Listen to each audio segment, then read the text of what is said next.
Let's look at the US Model 1840 NCO sword.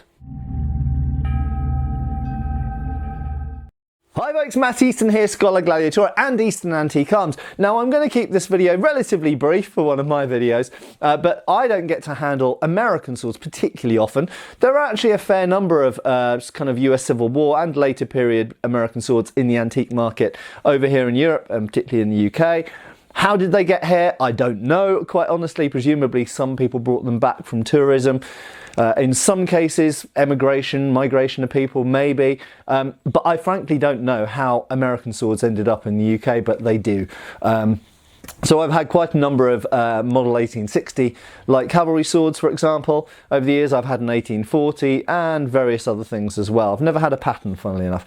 But this is the 1840, and these are not uncommon swords to find in the UK, actually. But I think it's the first one I've ever had. So I thought that rather than just sticking it on the website and selling it straight away, I'd make a quick video about it. Now, this particular example is dated 1864, and it was made by Ames and Co. of Chicopee. So, and that's all marked on the ricasso. Now, what's interesting about this is you will instantly recognize this as a spadroon, and you know that this is not the favourite channel of spadrooners. That will probably be Nick Thomas over at the AHF. Like I say, I don't hate spadroons. They are what they are, and if you use them primarily as point-centric swords, essentially like a robust small sword, then I think they're fine. However, I thought this was worth talking about for a couple of reasons. First of all, to highlight the fact that American swords are very often, certainly in this period, based on French swords. So this is heavily inspired by the Model 1816 French NCO sword, or under officer sword, I think, as they call it, translating into English anyway, suit officer, I think. And I want to thank Nick Thomas and Maxime Chouinard for giving me information about those swords, because I actually asked on a page that we're both on for some information about what French sword this was based on, because I couldn't really work it out.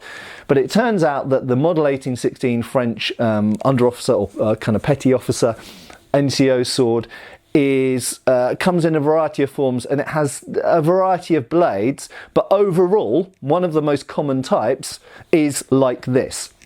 Now, why did the Americans copy French swords? They also copied French uniforms, quite simply because at that period in the 1860s, a lot of the militaries of the world, including the Japanese as well, viewed the French army and the French military structures and hardware, like swords and guns and stuff, as the kind of epitome, as the thing to aim towards.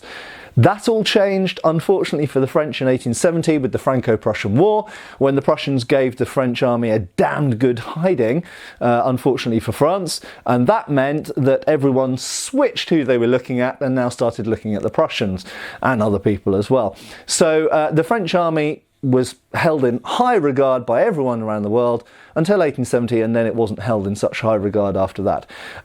Now, this sword therefore was based on a French sword. Bear in mind, this was based on a French sword, the Model 1816, which came around just after the end of the Napoleonic Wars.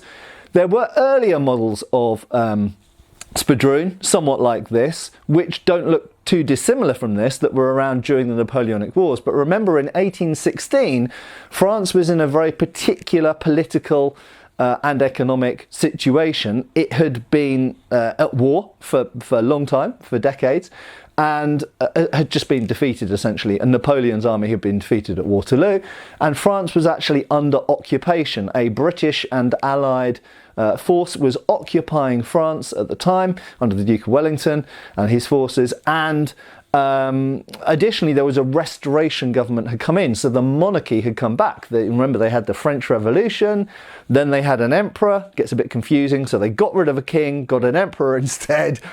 Okay, then they had an emperor for a while. The emperor went away, then came back. Then the emperor was defeated, and they went, "Whoa, we'll have a king back." Okay, well, they were told they were going to have a king back. So they had a restoration government at the time that the French model of this sword, the 1816, came out. Now, it's possible, if you look at this sword for a second, it's absolutely possible that this was partially influenced by the British 1796, and also there were a few German and Prussian models of spadroon as well that was possibly influenced by. Bearing in mind that the Restoration government associated itself obviously with the other royal monarchies of Europe. So this all came in 1816, just after the Napoleonic Wars, but the Americans didn't get around copying it until 1840. Now, who carried this? Well, essentially NCOs, so I think primarily sergeants and corporals, maybe occasionally, I'm not even sure, but by and large this was relegated, this was it was carried during the American Civil War. This dates to 1864, so it dates to the American Civil War, but it was after the American Civil War pretty much all NCOs were told don't carry swords anymore, you just carry your firearms, in some cases different firearms to what the privates have. And by the 1870s, this had been completely relegated to, I think, very occasional parade use, but by and large it wasn't carried at all. So I think about 1875, these were rendered as obsolete. Only 10 years later, only 11 years after this was made, there is some reference. Maxime actually pointed this out to me in the late 1870s, I think 1878, perhaps of some NCOs in engineers or pioneer units carrying these still. But by and large, in the 1870s, these were cast aside.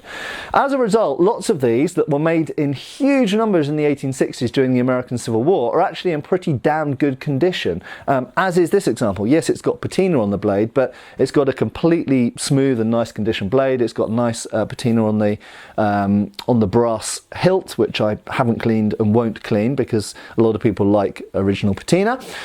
Now, what are the features of this sword? Let's look at its features. Is it similar to the British 1796? Well, that's why I decided to make a video about it. Surprisingly, not. It is a beefier sword.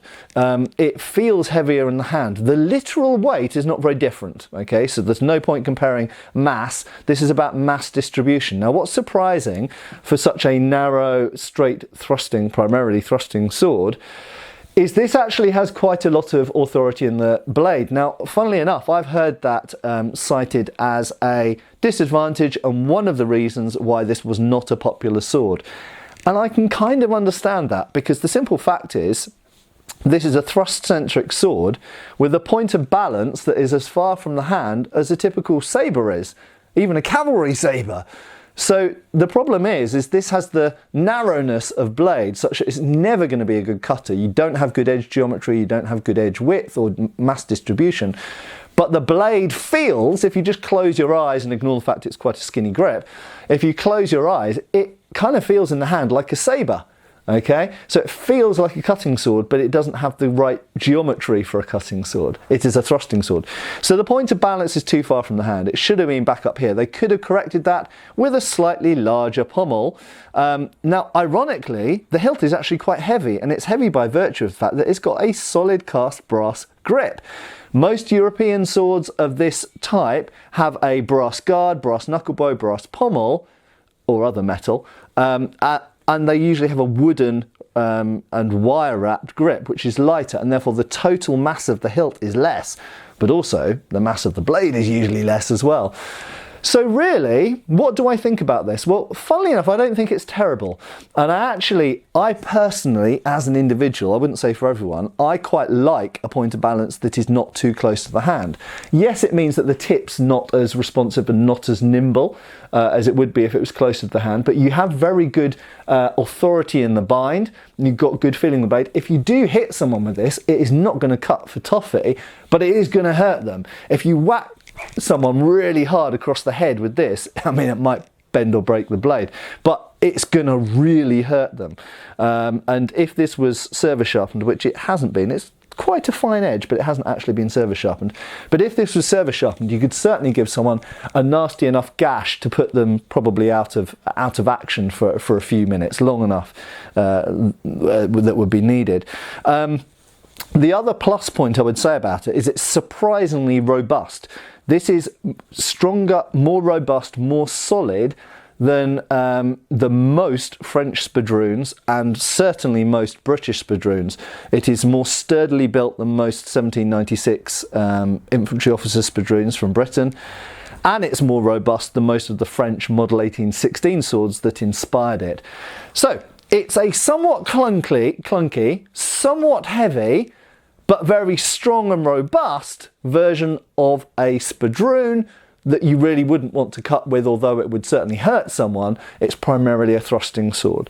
So I think it's an interesting sword for that. And the other thing I would say is they're relatively common, they're relatively affordable, they're not particularly expensive swords, and they're usually in pretty nice condition. So maybe you want to consider adding a American Model 1840 to your collection, because actually they're reasonably nice swords. And one other minor detail as well before I sign off that I'll say is that although it's got fundamentally an oval grip, it is sort of flattened on the back, which does actually make for quite a secure placer for the thumb, which is usually how you'd be holding a spadroon. So actually it handles okay. It's a bit heavy and a bit clunky, but in battle, and certainly used against things like bayonets and cavalry sabres and stuff, you've got enough mass there that you could comfortably feel like you can parry those things as needed. And the other nice detail is that scoop at the back quillon there. Actually, if you put your thumb up the back, it's actually quite a secure, nice placer for it, and you're not going to hurt the thumb on the guard. So there we go. The American Model 1840, certainly not my favourite spadroon, but actually quite nice, and in some ways I'd actually rather use this in a real fight on a battlefield than a lot of the British Napoleonic 1796 spadroons which have gone through my hands over the years. So clunky, but also robust. I hope that's been interesting. Please subscribe if you haven't done already, and I'll see you back on the channel again soon. Cheers folks!